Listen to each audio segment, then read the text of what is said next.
حضرت انس رضی اللہ عنہ کہتے ہیں مکے والے معجزہ پوچھ رہے تھے. ہر نبی کو اللہ تعالیٰ معجزہ دیتا ہے.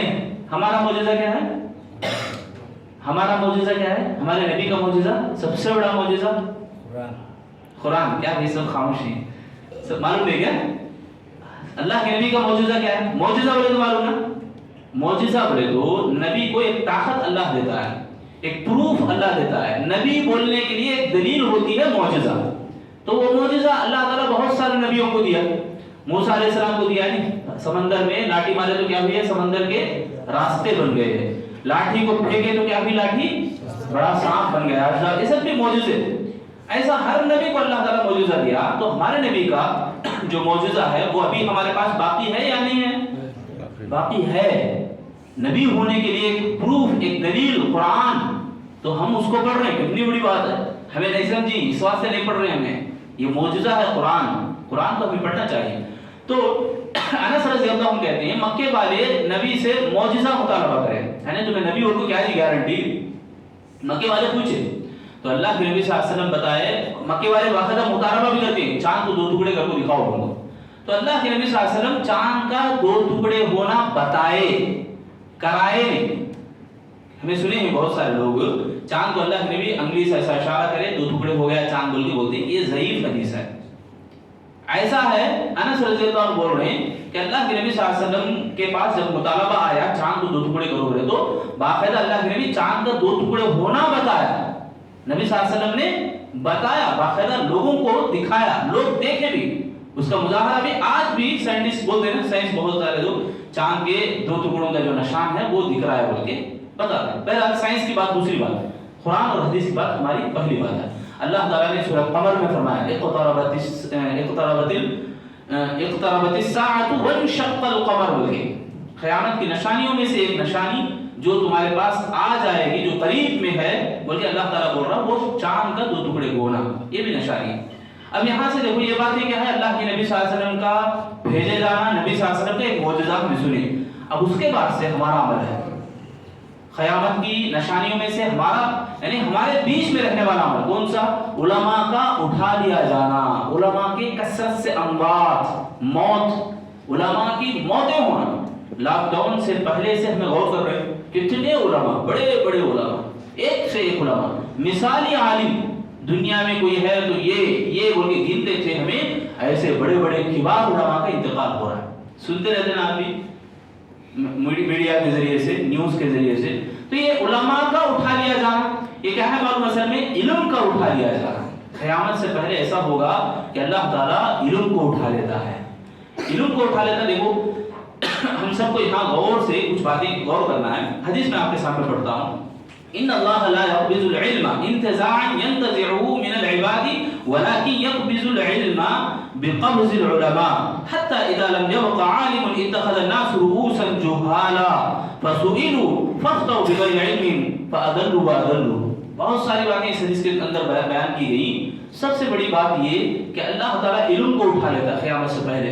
ہوتا کیا اب علم کو اٹھا لیتا مانا علماء کے موت کے ذریعے سے علم کو نہ اٹھا لیتا. ایک بات معلوم ہوئی, اس میں ہمیں کیا کرنا ہے؟ علماء کی قدر کرنا ہے, علم کی قدر کرنا ہے. علم جہاں سکھایا جاتا ہے اس جگہ کی قدر کرنا ہے, یعنی مسجدیں, مدرسہ, اس کا ہمیں احترام کرنا ہے. واقعی اس کو اس کا ٹائم ہمیں دینا ہے. قدر کرنا مانا یہ نا, جب ہمارے کو کچھ سکھایا گیا اس کا ہمیں عمل کے طور پر دکھانا ہے پروف کہ میں اس کو سنا ہوں, میں اس کو سمجھا ہوں. خالی بولنے سے نہیں ہوتا نا, عمل کرنا ہے. جب تک عمل نہیں کرتے ہم سنے بھی نہیں اور سمجھے بھی نہیں. اللہ تعالیٰ کفار اور مشرکین کے بارے میں بتا رہا ہے سم بکم عمی فہم لا یبصرون. اللہ بولا ایک اور جگہ فہم لا یعقلون بولتا اللہ تعالیٰ, یعنی یہ اندھے گونگے بہرے ہوئے, دیکھ سکتے نہیں, حالانکہ وہ آنکھ سے دیکھ رہے, سن رہے کان سے, مگر یہ اندیکھے بن جا رہے ہیں. دیکھ کو بھی نہیں دیکھ سکا. بہت یعنی جگری دوست کب تو بھی کیا تو بھی کرا تو دیکھ رہے ہیں, دیکھ کو بھی نہیں دیکھ سکا کر رہا. کتنا غصہ آتا آدمی کو. اللہ تعالیٰ کی واضح دلائل قرآن اور حدیث کی روشنی میں یہ سب قدرتیں سب بیان کیے جانے کے باوجود بھی انہیں کیا کر رہا؟ آنکھیں بند کر رہا, میں دیکھا نہیں بلکہ. والذین اذا ذکروا بآیات ربهم لم یخروا علیہا صما وعمیانا. اللہ تعالیٰ بول رہا ہے کہ میرے مومن بندے ایسے نہیں ہوتے کہ وہ اندھے بن کر جو بھی بات آئی اسے تسلیم کر لیے، آنکھ کھول کے سمجھ کے وہ عمل کرتے ہیں۔ آج لوگوں میں سائنٹسٹ بنتے ہیں، سائنسدان بنتے ہیں، ڈاکٹر بھی بنتے ہیں، نہیں تھے نا پہلے، اب بن رہے ہیں قرآن مجید کے آنے کے بعد۔ بہت سارے لوگوں کے اندر ایسے امپرومنٹ، بہت ساری چیزیں آتی ہیں، فلاں اس راکٹ کے ذریعے سے گئے، فلاں چاند پہ گئے، فلاں یہ دیکھے وہ دیکھے۔ پبلک کے اندر بہت ساری بڑی تعداد ایسی بھی ہے کہ بیوقوف بھی بن رہے ہیں، بیوقوف بھی بنتے ہیں لوگ۔ بیوقوف کا معنی کیا؟ قرآن اور حدیث کی باتوں کو سیقول السفہاء من الناس، اللہ بول رہا کہ یہ لوگ اللہ کے نبی صلی اللہ علیہ وسلم کو بیوقوف بولتے ہیں، حالانکہ یہ لوگ خود بیوقوف ہیں۔ کیوں؟ اس لیے کہ یہ نبی کی سچی باتوں سے منہ موڑ رہے ہیں، نبی کی سچی باتوں سے۔ نبی صلی اللہ علیہ وسلم کو دیکھے نا، 40 سال آپ سچے ہیں، آپ جھوٹ نہیں بولتے، آپ صادق ہیں، آپ امین ہیں، یہ تھا نا بولنے والے۔ اس نبی کی بات جب آئی، یہی بولنے والے کیسا پلٹ گئے؟ اب بیوقوف کون ہے یہاں پہ؟ نبی کو بول رہے بیوقوف بول کے۔ ارے بھائی تمہیں خود گواہی دی ہے نا، تمہیں خود بولے تھے نا جھوٹ نہیں بولنے والے بول، اب کیسا ان کے اوپر الزام لگا رہے؟ تو یہ بیوقوفی ہے۔ آج ہمارے میں بھی بہت سارے لوگ انکھیاں بن کر کو چلے جا رہی ہیں، یہ بولی بزرگاں بولتے ہی انکھیاں بن رہا تھا، ابھی کیا تو بولے تو ایسا ہوتا ویسا ہوتا۔ یہ بیوقوفی ہے، ہمیں سمجھنا ہے اسلام کو، اسلامی باتوں کو۔ تو میں یہاں یہ بتا رہا ہوں کہ علم کو اٹھا لیا جانا، اس کا مطلب یہ کہ صحیح علم جو ہمارے پاس پہنچا، ہمیں عمل نہیں کرے تو وہ چیز وہاں سے نکل جاتی ہے، یعنی احترام کی جو چیز ہے وہاں سے اللہ چھین لیتا، نکال دیتا۔ بہت افسوس کی بات کیا معلوم، ہمارے اندر سنتوں کی کوئی قدر نہیں، سنتوں کا احترام نہیں۔ بہت سارے بزرگ پہلے زمانے میں کیا ہوتا تھا، واقعی معنوں میں بہت نوجوان بھی، بڑے بوڑھے بھی، رمضان آتے ہی سنتوں کی بڑی پابندی، نماز فرائض کی تو الحمدللہ کرتے غیر رمضان میں بھی، مگر سنتوں کا اہتمام بڑا اہتمام سے ہوتا تھا۔ مگر رمضان آیا، فرائض کی بھی ہمارے اندر اہتمام نہیں، اللہ تعالیٰ ہمیں وہ فرض کی جو اہمیت ہے دلوں سے چھین لیتا، ایک ایک کر کے نفل کی اہمیت نکال دیتا۔ ہو رہا نا، افطار میں جیسی پبلک رہتی، عشاء میں غائب ہو جاتی، فجر میں بھی نظر نہیں آتی ہیں۔ وہ ہے جو ظہر اثر میرے سے بسا گیا، مغرب کو میں بھول گیا، عشاء میں میں نشے میں تھا، فجر کو میں نہیں اٹھ سکا، ایسی حالت ہے ہماری۔ رمضان میں بھی سٹارٹنگ میں 2 دن 4 دن بڑی پابندی، بیچ میں آتے ہی ہمیں خراٹے مار کے سونے لگتے ہمارے بھائی۔ تو یہ کیا چیز ہے معلوم؟ اہمیت جو ہے، اس کی جو ویلیو ہے، ایک ہیرے کی کیا قدر ہو سکتی ہے، اس ہیرے کو بنانے والے، اس کا کام کرنے والے کو معلوم ہوتا ہے۔ وہ واقعہ سنیں آپ، چھوٹا بچہ کیا کرتا، ماں بولتی چھوٹے بچے کو، بیٹے ہمارے پاس پیسے کسی کے بھی نہیں ہیں، یہ ہیرا لے آ کو بیچ ڈالو۔ وہ بچہ لے کے جاتا ہے چاچا کے پاس، جا کو بولتا ہے چاچا یہ ہیرا اماں بیچ کا بولے ہیں، پیسے دو اس کے۔ تو چاچا کیا ہوتے ہیں، میں کام پہ لگا دوں تیرے کو، ذرا پیسے لے لے، وہ ہیرا رکھ کو آ ہوتے ہیں، کام پہ لگاتے ہیں، ذرا دن چلتے ہیں۔ وہی جوہری کا کام، ہیرے سونا چاندی بناتے کام کرتے کرتے ایک زمانہ آتا، بڑا نوجوان بن جاتا، ہنرمند بن جاتا، ہیرے جواہرات کو اچھی طرح وہ کام، اس کے اوپر کام ورک کرنے بعد ایک ہنر سیکھ لیتا۔ اب چاچا بولتا جا بیٹا وہ ہیرا لے لے گا، اب بول اس کی کیا قیمت بنتی، بول سکتا نہیں ہو۔ ایک ہنر سیکھنے کے بعد اس کی ویلیو کیا ہے اس کو معلوم ہے۔ وہی بچپن میں 100 روپے دے دے تو لے لے جاتا تھا، لاکھ روپے کی چیز کو 100 روپے دے تو لے لے جا سکتا تھا۔ تو آج ہماری حالت بچوں کی جیسی ہے، ایمان ہے نہیں ہمارا، چھوٹا بچہ ہے، جانتے نہیں ہیں، بڑے ہونے کے باوجود بھی اس کی قدر، اس کا احترام ہمارے سے نکل گیا۔ کیوں نکل گیا؟ اس لیے کہ ہمیں بچپنا دکھا رہے ہیں عبادت میں، بچپنا نہیں دکھانا ہے میرے بھائیوں، ہوش میں آنا ہے۔ چھوٹے بچے بولے تو معلوم نہیں، کھا لیے چلے گئے، بعد میں نہیں، سو گئے، عشاء میں تھک جاتے نا، تھکاوٹ ہوتی۔ ہمارے میں بڑے بہت سارے لوگ ایسے بھی رہتے ہیں، وہ بچپنا دکھا رہے ہیں، ان کو بھی بچپن کی جیسا۔ اللہ اکبر۔ اس کلاس میں ایک مسلمان ٹیچر پوچھتا ہے، مسلمانوں ہماری حالت کس حالت میں ہے، ہمارا پوزیشن کس پوزیشن میں ہے؟ ایک بچہ بول رہا ہے کہ فلاں میں۔